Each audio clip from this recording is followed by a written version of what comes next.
What's up, guys? It's Steven from Fratelli. You may recognize this awesome outfit from the Tog Heuer Aqua Racer review. While we're up and running, want to knock out another watch review, this time for the Breitling Superocean 42. This watch is from my personal collection. I absolutely love it.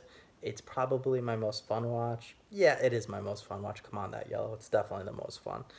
And before we go and do our close-up one-take review of the watch, just tell you a little bit about the pricing and availability. So this model's actually not made anymore, but the Superocean 42, the newer one, is available for around $3,500 retail, and there's different dial and bracelet options for it. This one in particular, if you want to buy it used, they're trading for around $2,500. So with that, let's go ahead and take a closer look. Okay, we're up close with the Breitling Superocean 42. The name like Superocean, you can imagine this watch likes to get wet. It is a dive watch, although it's not a true diver. We'll get into that in just a bit. So the 42 refers to the 42 millimeters. I will say though, the watch does look a little bit smaller on the wrist compared to other watches at the 42 millimeter size. So the inside black dial there is relatively small to the outside of the case. So I think it just creates a little bit of an illusion to make the watch look smaller. A lot of watch people I've shown this to say, no, it can't be 42, it can't be. It is, it just, again, a bit of an illusion. So let's look at the dial here. So the real highlight of the watch is this yellow outside of the dial. Really pops. I think it's a ton of fun. The reason I got this watch was to just have a fun, casual, sporty watch. There were other colors available at the time that it was made. I don't remember them all offhand, but I do remember there being a blue, a red, and a white.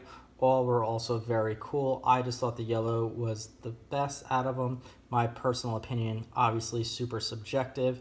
Let me know what you think of the color I chose. So back to the dial itself, the inside of it is a matte black finish, which I think works really well for the watch because a lot of the watch is polished.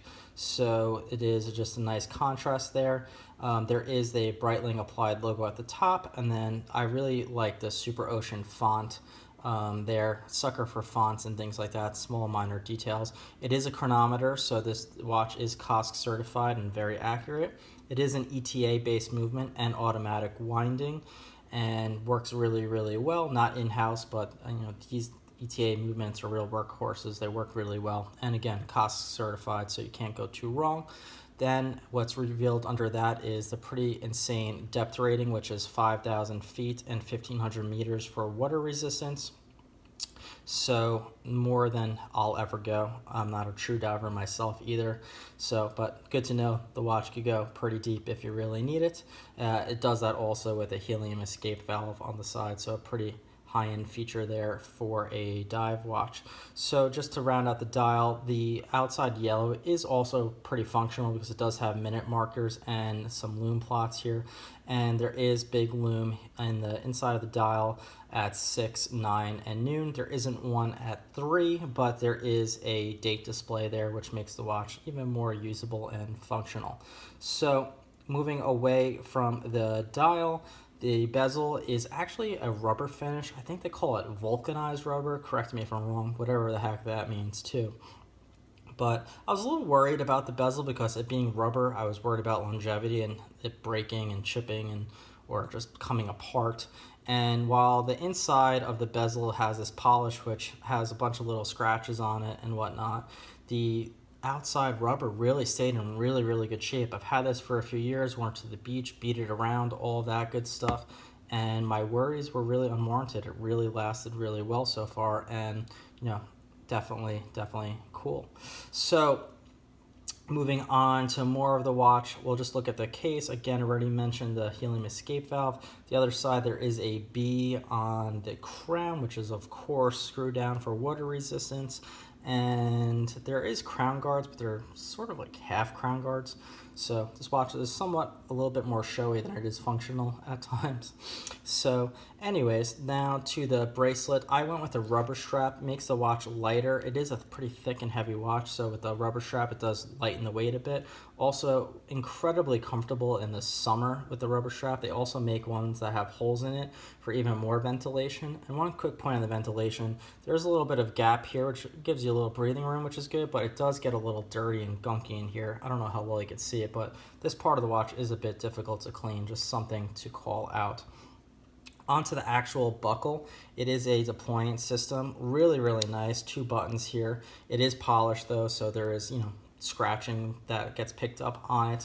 But a really, really great feature is the adjustable piece here in the buckle. So if you're wearing the watch, you could just push it tighter like that. If you need to release it, you take it off, and then it's a little hard to see, but you just press this top of the button here, and then it just slides right down. Super easy to use, super functional, really great for a hot day, definitely usable. And one thing I really, really like on the watch, and makes me want every watch to have an adjustable bracelet for the heat. So onto the back of the case, not too much here. There is certified writing there about it being a chronometer made and manufactured in Swiss, all written in Swiss, and the reference number, which is 817364. This particular one not being made anymore, but there are newer models of the Superocean 42 available. And why isn't it a true dive watch? So we'll cover that really quickly. So while we're on the topic of the new ones, so there's no marker here at the top. So all dive watches have a little luminous marker here, or pearl, and that's used for the bezel, so you could set your time for your dive. This doesn't have it, so it gets technically DQ'd as a dive watch. I knew that going into it. The new ones corrected it. People were calling it out. I just love the aesthetic of this watch, and I'm not a real diver, so I didn't care. I got it. I wanted this one. This is the one I got. But let me know your thoughts. There are new Superoceans available in the 42mm size. There's a cool one at 44, which is probably too big for me, but it's all green, kind of a Hulk-ish one for the Rolex Hulk, for those of you that are familiar. This one being a lot cheaper than the Rolex, but gets the same effect and is fun. So check that one out too if you like it. And thank you very much for watching. Let us know your thoughts. Love comments, whether they're good or bad. Very new channel here, new to these reviews. Let us know what we're missing and what you want to see. Thank you so much.